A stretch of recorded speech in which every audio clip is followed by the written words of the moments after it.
ഈശ്വര, ഞാൻ എന്തായി കേക്കണേ? ജാതകം പലിച്ചൂടി. ആ ഉണ്ണിത്താന്റെ മോളുമായിട്ട് നമ്മുടെ മോൻ ഒളിച്ചോടിയെന്ന്. അവൾ ഇത്രയും കള്ളിയാണെന്ന് ഞാൻ കരുതിയില്ല. നമ്മുടെ മോനെ വിളിച്ചെടുത്തോണ്ട് പോയില്ലേ? ഇനി ആരും കുറ്റം പറഞ്ഞിട്ട് കാര്യമില്ല. നിങ്ങളുടെ മോനെ സൂക്ഷിക്കേണ്ട നിങ്ങളല്ലേ?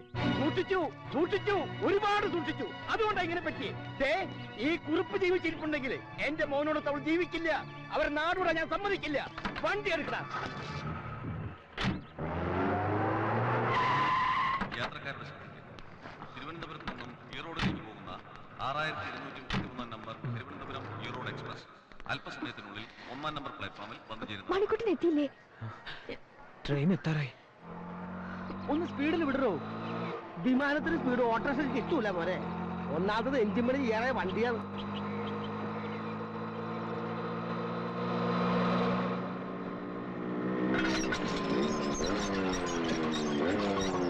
അയ്യോ, ഗേറ്റ് അടച്ചു.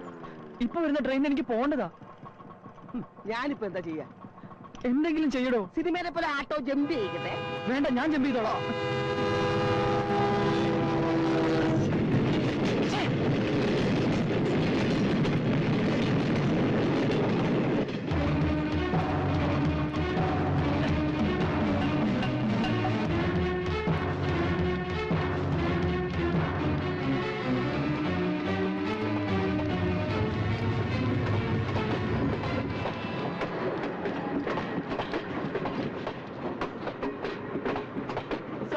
അങ്ങനെയൊന്നും അല്ല.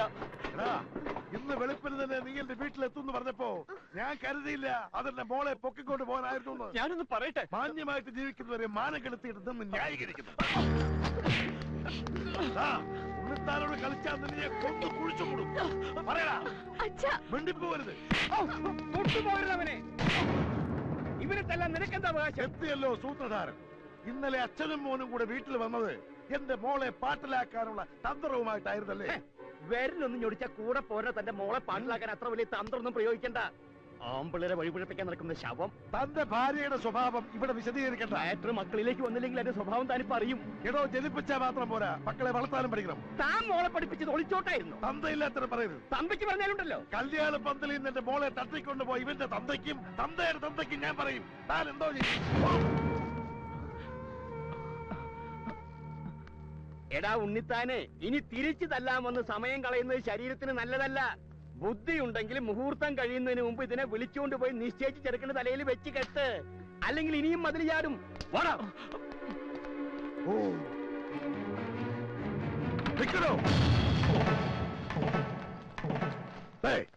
എനിക്ക് തന്നെ സമ്മാനവും വേണ്ട, ഒരു കോപ്പം വേണ്ട. ഇതോടെ നമ്മൾ തമ്മിലുള്ള സകല ഏർപ്പാട് തീർന്നു. പിന്നെ സമയമില്ലാതായിപ്പോയി. ഇല്ലെങ്കിൽ തിരിച്ചു തന്ന് 10 പേജ് തെറി പറയാൻ എനിക്ക് അറിയാൻ വയ്യാഞ്ഞിട്ടല്ല. മുഹൂർത്തമായി. പാടി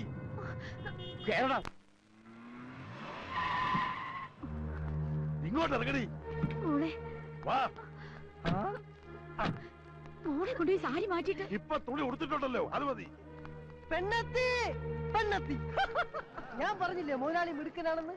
എങ്ങനെയെങ്കിലും പെണ്ണിനെ ഒപ്പിച്ച് മുഹൂർത്തത്തിന് മുമ്പ് എത്തുമെന്ന്. ഭാഗ്യം, തക്ക സമയത്ത് എത്തിയതോട് പെണ്ണ് ഒളിച്ചോടിയില്ല. സമയമായി. ചെന്നിരിക്കണേ മണ്ഡലത്തിലേക്ക്. എന്താണോ നോക്കിയിരിക്കണേ? ഊതടോ. എന്നാ കെട്ട് നടത്തിയേക്കാം. നിർത്തണോ? മറ്റൊരുത്തന്റെ കൂടെ ഒളിച്ചോടി പോയ പെണ്ണിനെ കെട്ടേണ്ട ഗതികേട് എന്റെ മോനില്ല. പെണ്ണ് ഒളിച്ചോടി പോയില്ലല്ലോ, അതിന് പിടിച്ചോടി വന്നില്ലേ? അതെ, ഇനി ഒളിച്ചോടാതെ നിങ്ങൾ നോക്കിയാ മതി. വന്നോളൂ. അതെ, ഞാൻ പറയുന്നത് നിങ്ങള്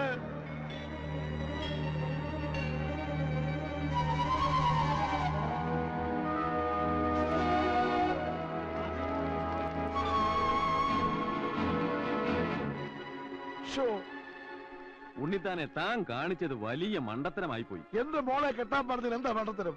ഒരുത്തന്റെ കൂടെ ഇറങ്ങിപ്പോയ പെണ്ണിനെ തിരികെ കൊണ്ടുവന്നാൽ ആരെങ്കിലും സ്വീകരിക്കാൻ തയ്യാറാവോ? ഇനി ഈ കുട്ടിയെ കെട്ടാൻ അന്തസ്സുള്ള തറവാട്ടിൽ നിന്ന് ആരെങ്കിലും ഈ വീട്ടുമുറ്റത്ത് കാലുകുത്തുവോ? ഇല്ല. ഗുണമായാലും ദോഷമായാലും അവള് കണ്ടെത്തിയ ആളെ കൊണ്ട് തന്നെ വിവാഹം നടത്തുക.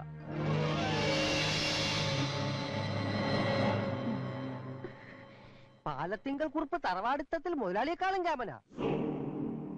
ഇനി ഒന്നും ആലോചിക്കാനില്ല. ഈ മുഹൂർത്തത്തിൽ തന്നെ നടത്താൻ ശ്രമിക്കുക. എടുത്തു ചാടി ഞങ്ങളെ തന്തയ്ക്ക് വിളിക്കുകയും ചെയ്തു. സാരമില്ല, മറുപടി ഉടനെ കിട്ടിയായിരുന്നു. അപ്പൊ കരണം പത്തിയൊരെണ്ണം കിട്ടിയില്ലേ? അടിയോ ചൂടെങ്ങനെ ഉണ്ടായിരുന്നു? ഏയ്, ഇങ്ങനെ ഉണ്ടായിരുന്നു. നിന്ന് കരയാതെ വാടാ കുറുപ്പിന്റെ വീട്ടിലേക്ക്. അച്ഛാ, മോള് വിഷമിക്കാണ്ടിരി, ഞങ്ങളൊന്ന് പോയി സംസാരിക്കട്ടെ. നിന്റെ മനസ്സിനകത്ത് ഇങ്ങനൊരു ആഗ്രഹം ഉണ്ടായിരുന്നെങ്കിൽ നേരത്തെ പറയാമായിരുന്നില്ലേ? ഞങ്ങളത് നടത്തി തരായിരുന്നില്ലേ? ഓടി വളർന്നു. നേരത്തെ അറിഞ്ഞിരുന്നെങ്കിൽ ഈ ബന്ധത്തിൽ നിന്ന് ഞാൻ ഇവനെ പിന്തിരിപ്പിച്ചേനെന്ന് പറയാനാ തുടങ്ങിയത്. ഈ ബന്ധത്തിന് എന്താ കുഴപ്പം? എന്തൊരു നല്ല ബന്ധം. എടീ, തറവാട്ടി പറഞ്ഞ പെണ്ണായിരുന്നെങ്കിൽ കല്യാണ ദിവസം ഒളിച്ചോടുമായിരുന്നു. അപ്പൊ നമ്മുടെ മോനോ? ആണുങ്ങൾക്ക് എന്തു ആവാം. മാത്രമല്ല, പാലത്തെങ്കിൽ കുറുപ്പിന്റെ വീടുമായിട്ടൊരു ബന്ധത്തിന് വട്ടപ്പറമ്പിൽ ശ്രീധരൻ ഉണ്ണിത്താൻ എന്താണ് ഒരു യോഗ്യത? അടയും ചക്കരയും പോലെ ആയിരുന്നല്ലോ ഇത്ര നാളും. ഇപ്പൊ ഇന്ത്യയും പാകിസ്ഥാനും യുദ്ധവും പ്രഖ്യാപിച്ചു. എന്താ കുഴപ്പമുണ്ടോ? ഇനി ഇതിന്റെ പേരും പറഞ്ഞ് നിങ്ങൾ തമ്മിൽ യുദ്ധം വേണ്ട. എനിക്ക് ആരോടും പ്രേമമില്ല, ഞാൻ ഒളിച്ചോടിയിട്ടില്ല. പിന്നെ അവളുമായിട്ട് എന്തിനാ നീ സ്റ്റേഷനിൽ ചെന്നത്? അത് അതെന്നോട് ചോദിക്കരുത്.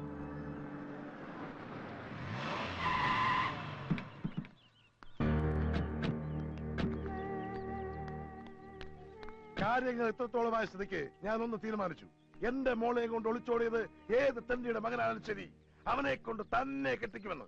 എന്നാ പിന്നെ എത്രയും പെട്ടെന്നതായിക്കൂടെ? അത് പറയാനാണല്ലോ ഇങ്ങോട്ട് വന്നത്. ആ അതെ, ഇനി ഒന്നും നോക്കാനില്ല കുറുപ്പേ. കൊച്ചുകുറുപ്പുമായി ഉടനെ വീട്ടിലെത്തുക, കെട്ടു നടത്തുക. അയ്യോ, എനിക്ക് എന്റെ വീട്ടുകാരും ബന്ധുക്കാരെയൊക്കെ ഒന്ന് അറിയിക്കണ്ടേ? ഓ, അതിനൊന്നും സമയമില്ല. കെട്ട് കഴിഞ്ഞ് ചെറുക്കനും പെണ്ണും കൂടെ വിരുന്നിന് പോയാ പോരെ? ആ അത് മതിയല്ലേ? പിന്നെ ധാരാളം മതി. എന്നാൽ അത് പോരാ. എനിക്കുള്ളത് ഒരേ ഒരു സന്തതിയാ. അവന്റെ കല്യാണം നാട്ടുകാരും വീട്ടുകാരും അറിഞ്ഞ് അന്തസ്സും തറവാടിത്തമുള്ള കുടുംബത്തിൽ നിന്നായിരിക്കണമെന്ന് എനിക്ക് നിർബന്ധമുണ്ട്. ഈ പറഞ്ഞതിന്റെ അർത്ഥം മുതലാളിക്ക് അന്തസ്സും തറവാടത്തും ഇല്ലാന്നല്ലേ? കണ്ടോ, ഇവന് കാര്യം പറഞ്ഞാൽ മനസ്സിലാവും. പിന്നെ ഉണ്ണിത്താനെ നിശ്ചയിച്ച കല്യാണം മുടങ്ങിയപ്പോ തന്റെ മോളെ എന്റെ മോന്റെ തലയിൽ വെച്ച് കെട്ടാൻ നോക്കണ്ട. കല്യാണം മുടങ്ങിയതിന് ഉത്തരവാദി തന്റെ മോനാ. എന്റെ മോളെ കണ്ണും കയ്യും കാണിച്ച് പ്രേമിച്ച് വിളിച്ചിറക്കിക്കൊണ്ട് പോയ സാക്ഷികളുണ്ട്. ആരാ സാക്ഷി? ദേ ഇവൻ തന്നെ പറഞ്ഞുകൊടുതാ. ഞാൻ കണ്ടതാ. ഏത് കോടതിയിലും ഇവനീ സത്യം പറയും. എനിക്ക് വിശ്വാസമില്ല. 1000 രൂപ കൊടുത്തവൻ അത് മാറ്റി പറയും. ഉം, ഒരിക്കലും 1000 രൂപയ്ക്ക് വേണ്ടി മാറ്റി പറയില്ല മുതലാളി. ഞാൻ കണ്ടോ? 1500 കിട്ടണം. ഓടാ. മോനെ, തീരുമാനം നിന്റെയാ. നീ സ്നേഹിച്ച പെണ്ണോ അവള്. അങ്ങനെ ഒരു ബന്ധം ഞാനും സരസും തമ്മിലില്ല. കേട്ടില്ലേ? ഇനി എല്ലാവർക്കും പോവാലോ. തന്നെ പേടിച്ചാ ഇവനിങ്ങനെ പറയുന്നത്, അല്ലെങ്കിൽ താൻ ഇവന്റെ മനസ്സ് മാറ്റിയെടുത്തതാ.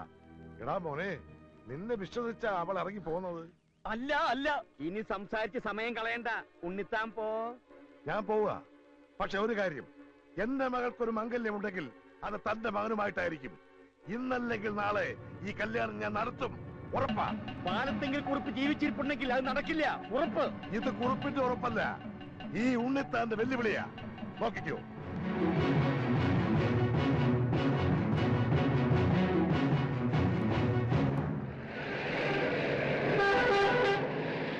നീ എന്നെ എങ്ങനെ കുറ്റപ്പെടുത്തല്ലേ? ഞാൻ അവിടെ എത്തിയതാ. അവിടുത്തെ ബഹളം കണ്ടപ്പോ ഞാൻ ആകെ പേടിച്ചു പോയടാ. ഉണ്ണിത്താനെക്കാട്ടിലും എന്തുകൊണ്ട് മുന്നിൽ നിൽക്കുന്ന കുറുപ്പിന്റെ മകനായ നിന്നോട് പെരുമാറിയത് ഇങ്ങനെയാണെങ്കിൽ പിന്നെ എന്റെ കാര്യം പറയണോ? ആ നിമിഷം തല്ലിക്കൊന്ന് റെയിൽവേ ട്രാക്കിൽ ഇട്ടേനെ. എന്തായാലും ആ കല്യാണം മുടങ്ങിയല്ലോ, സമാധാനമായി. നിന്നോട് എനിക്ക് നന്ദിയുണ്ടാ. നന്ദി? ഇപ്പൊ പുലിവാലി പിടിച്ചത് ഞാനാ. എന്റെ ജീവിതമല്ലേ തുലഞ്ഞത്. ഞാൻ അവളെ പ്രേമിച്ച് വഞ്ചിച്ചു എന്ന് നാട് മുഴുവൻ പാട്ടാ. എല്ലാവരോടും സത്യം തുറന്ന് പറയാൻ പോവാ ഞാൻ. വേണ്ടടാ, അറിഞ്ഞ എന്നെ അറിയിക്കാതിരുന്ന നിന്റെ പെണ്ണെ ഞാൻ കെട്ടേണ്ടി വരും. എന്നെ കൊണ്ട് കെട്ടിക്കുന്ന വെല്ലുവിളിച്ചാ ഉണ്ണിത്താൻ പോയിരിക്കണേ. അങ്ങനെയൊന്നും സംഭവിക്കില്ല. അയാൾ കെട്ടിക്കാൻ വരുമ്പോ ഞാനങ്ങോട്ട് നിന്നു കൊടുക്കല്ലേ. എന്താ ഈ നാണക്കേടുന്ന് രക്ഷപ്പെടാൻ ഒരു മാർഗം? എല്ലാം ഒന്ന് കലങ്ങി തെളിയും വരെ എങ്ങോട്ടെങ്കിലും മുങ്ങിയാലോ എന്ന് ആലോചിക്കാം. അത് നല്ലതാ. പക്ഷെ നിന്റെ അച്ഛൻ അച്ഛന്റെ സമ്മതം കിട്ടിയിട്ട് അക്കാര്യം ചിന്തിക്കേ വേണ്ട. പറയാതെ മുങ്ങ, അത്ര തന്നെ. ബാംഗ്ലൂർക്ക് വിട്ടാലോ? ബാംഗ്ലൂരോ? അവിടെ ആരാ ഉള്ളേ? ഞാൻ പറഞ്ഞിട്ടില്ലേ എന്റെ ഇന്റിമേറ്റ് ഫ്രണ്ട് അനിയൻകുട്ടിയെ കുറിച്ച്. എന്റെ കൂടെ കോളേജിൽ പഠിച്ച. ഓ, കാർത്തിക്. അച്ഛനും അമ്മയും സ്റ്റേറ്റ്സ്. ഒരേ ഒരു മകൻ. Super setup. മൊത്തത്തിൽ അവൻ അവിടെ അടിച്ചു പൊളിക്കാം. അപ്പച്ചൻ പോയ പിന്നെ ഭക്ഷണ ഹോട്ടലിൽ നിന്നാ. ഇവിടുത്തെ എല്ലാ കാര്യങ്ങളും നോക്കുന്ന അപ്പച്ചനാ. എന്റെ ഓരോ ഗേൾ ഫ്രണ്ട്സിന്റെ ഫോൺ നമ്പർ അപ്പച്ചന് ബൈഹാത്താ. ഗേൾ ഫ്രണ്ട്സിന്റെ കാര്യത്തിലൊക്കെ അപ്പച്ചൻ ഇടപെടും. പിന്നെ സത്യത്തിൽ എന്റെ മിക്ക ലൈനുകളും ക്ലിയർ ആക്കി തരുന്ന അപ്പച്ചനാ. ഞങ്ങള് കൂട്ടുകാരെ പോലെ. നല്ല അപ്പച്ചൻ. അപ്പച്ചനായിരിക്കും.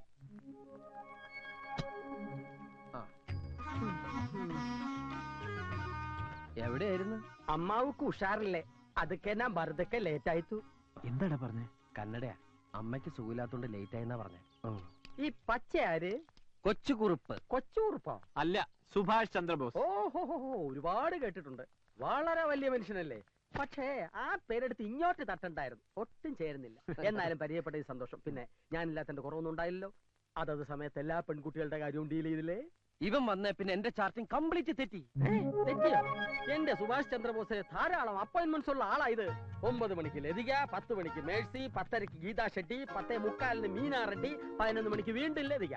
ഇതൊക്കെ കറക്റ്റ് ആയിട്ട് ഡീൽ ചെയ്തില്ലെങ്കിൽ എല്ലാം പൊളിയും. ഇത് കണ്ടോ, ഓരോ പെൺപിള്ളേരുടെ നമ്പറുകളാ. ഇതൊക്കെ ഓർത്തോർത്ത് ഹാൻഡിൽ ചെയ്യാൻ ഇവന് ഞാൻ മാത്രമേ ഉള്ളൂ.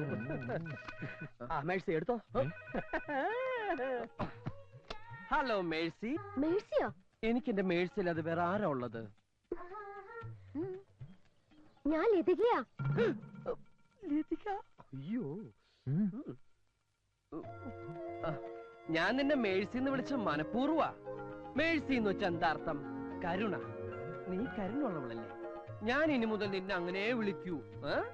അല്ല, ഞാൻ നിന്നെ കരുണാന്ന് വിളിക്കണോ മേഴ്സി എന്ന് വിളിക്കണോ? മേഴ്സി. ഓക്കെ, ഇനി എങ്ങനെ വിളിക്കൂ? വെറും പഞ്ചാര വർത്തമാനമേ ഉള്ളൂ, ഒരു ഗുണവും. ബാക്കിയുള്ളതിനൊന്ന് കൊത്താനും സമ്മതിക്കും. ഇതുപോലെ അപ്പച്ചനെ കിട്ടിയത് നിന്റെ ഭാഗ്യം. നിന്റെ അമ്മ രണ്ടാമത് കിട്ടിയതായി ക്രിസ്ത്യാനിയെ. ഇയാളെന്റെ അപ്പച്ചനൊന്നുമല്ല. അപ്പച്ചെന്നുള്ളത് ഇയാളുടെ പേരാ. കാറ്റും വെയിലും കൊള്ളാതെ ഇവനെ സംരക്ഷിക്കാനാ അമേരിക്കയിലെ തന്തയും തള്ള എന്നെ ഏർപ്പാടാക്കിയത്. ഇപ്പോഴിതാ സകല തരികിടയ്ക്ക് ഞാൻ ആ കൂട്ട്. എന്നെ ഇവൻ വളച്ചൊടിച്ച് ഇങ്ങനെ ആക്കിയതാ. ഇവന്റെ അച്ഛനെങ്ങാൻ ഇതൊക്കെ അറിഞ്ഞാ. എന്റെ കാര്യം അതിലും പ്രശ്നം. ആണോ? വീട്ടിൽ പറയാതെ ഞാൻ ഇങ്ങോട്ട് പോകുന്നു. ഇന്നേ വരെ അച്ഛനും അമ്മയും പിരിഞ്ഞ് ഞാൻ നിന്നിട്ടില്ല. എടാ, എനിക്ക് വീട്ടിലേക്കൊന്ന് ഫോൺ ചെയ്യണം. അപ്പൊ നീ ഇവിടെ ഉണ്ടെന്ന് അറിയില്ലേ? അറിഞ്ഞാലും സാരമില്ല. അച്ഛൻ ഇപ്പൊ എന്നെ കാണാതെ ഭ്രാന്ത് പിടിച്ചിട്ടുണ്ടാവും.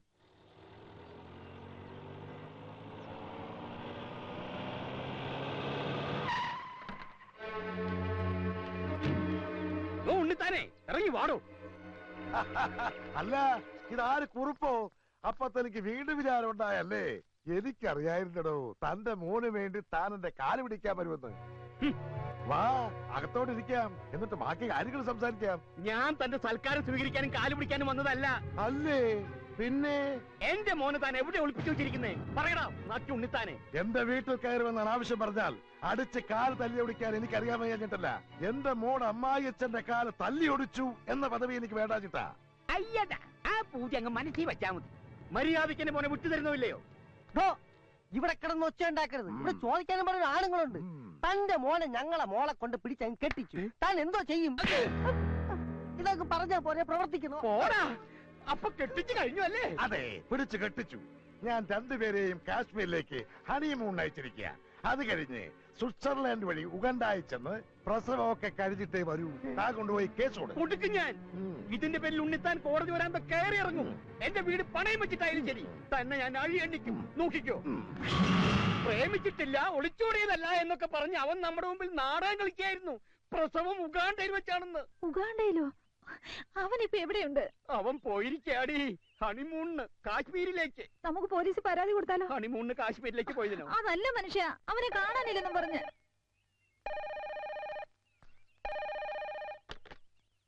ഹലോ അച്ഛാ, ഞാനാ.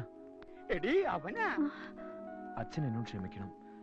ഞാൻ ചെയ്തത് തെറ്റാണെന്ന് എനിക്കറിയാം. കഴിഞ്ഞു, ഉറപ്പായി. അവൻ മാപ്പ് പറയാ. നിങ്ങളിപ്പോ എവിടെയാ? കാശ്മീരിലാ?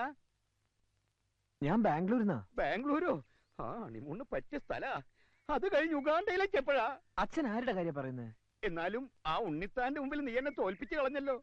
ആട്ടെ, സരസുവിന് സുഖാണോ? സരസോ? അപ്പൊ സരസുവായിട്ടല്ലേ നീ പോയത്? സരസുവിനെ കെട്ടാതിരിക്കാനല്ലേ ഞാൻ ഇങ്ങോട്ട് പോകുന്നത്. അച്ഛന് വട്ട എന്നാ തോന്നുന്നു. ഞാൻ കേട്ടു, വട്ട് നിന്റെ തന്തയ്ക്കാടാ. സ്വന്തം മകന്റെ തന്തയ്ക്ക് വിളിക്കുന്ന തന്ത. അച്ഛാ, ഞാൻ അനിയൻകുട്ടിയാണ്. അവിടുന്ന് വേറൊരുത്തിന് അച്ഛാന്ന് വിളിക്കണു. നീ ആരാ മോനെ? ഏത് വകുപ്പാ? ഞാൻ കൊച്ചുറുപ്പിന്റെ സുഹൃത്താ, ഇന്റിമേറ്റ് ഫ്രണ്ടാണ്. എന്റെ വീട്ടിൽ ഇവൻ സുഖമായിട്ട് ഇരിപ്പുണ്ട്. അച്ഛൻ ഒന്നുകൊണ്ട് പേടിക്കണ്ട. നിനക്ക് പെങ്ങന്മാരും വല്ലവരും ഉണ്ടോ? ഞാൻ ഒറ്റ മോനാ. അവിടെ വേലക്കാരി ഉണ്ടോ? തെറ്റിദ്ധരിക്കല്ലേ, അവന്റെ ജാതകത്തിൽ ഒരു ഒളിച്ചോട്ടം പറഞ്ഞിട്ടുണ്ടേ. ഇവിടെ പെണ്ണുങ്ങളാരും ഇല്ല, ഞങ്ങള് മാത്രമേ ഉള്ളൂ. ഞങ്ങൾ ഇവിടെ കുറച്ചു ദിവസം അടിച്ച് പൊളിക്കാൻ പോവാ. അടിച്ചു പൊളിക്കാനോ? നീ അവന്റെ ഫോൺ കൊടുത്തേ. കൊടുത്തേ. ഹലോ. തൽക്കാലം നീ മാറുന്നത് നന്നായി. പക്ഷേ അവന്റെ കൂടെ അടിക്കാനും പൊളിക്കാനും ഒന്നും നടക്കണ്ട. നിന്റെ address house number house number 33 6th avenue Gowda street ബാംഗ്ലൂരാ. എന്നാ എന്റെ പൊന്നുമോൻ ഫോൺ വെച്ചോ. വെറുതെ അവനെ തെറ്റിദ്ധരിച്ചു. പക്ഷേ അവനോട് ഒറ്റയ്ക്കാണെന്ന് അറിഞ്ഞപ്പോ പേടി കൂടി. അവന്റെ കൂട്ടുകാരുടെ അടിച്ചുപൊളിക്കാരനാ. നമ്മുടെ മോൻ വഴിതെറ്റാൻ ആ കൂട്ടുകാരൻ ഒരുത്തം മതി. നാടും വീടും വിട്ട് ശീലമില്ലാത്ത കുട്ടിയാ. ബാംഗ്ലൂരിലെ നമ്മുടെ മേനോനെ ഒന്ന് വിവരം അറിയിച്ചാലോ? മേനോന്റെ ഒരു കണ്ണുണ്ടാവും. കണ്ണു മാത്രമാക്കണ്ട, അവൻ ഇനി മേനോന്റെ വീട്ടിൽ താമസിച്ചാ മതി. അവിടെ ഒരു പെൺകുട്ടിയില്ലേ? ഉണ്ട്, മേനോന് ഒറ്റ മോളാ. അവിടെ താമസിച്ച അങ്ങനെ വല്ലതും സംഭവിച്ചാ എനിക്ക് സന്തോഷായിടി. മേനോൻ എനിക്ക് സൂചിപ്പിച്ചിട്ടുള്ളതാ. അവര് തമ്മിൽ ഇഷ്ടപ്പെട്ട ബാംഗ്ലൂർ വെച്ച് കെട്ട്. അത് കേട്ട് ഞെട്ടി ആ ഉണ്ണിത്താൻ മേലോട്ട് നോക്കി വായും പൊളിച്ച് നിൽക്കുന്നത് എനിക്കൊന്ന് കാണണോടി. എന്നാ സമയം കളണ്ട, മേനെ വിളിക്ക്.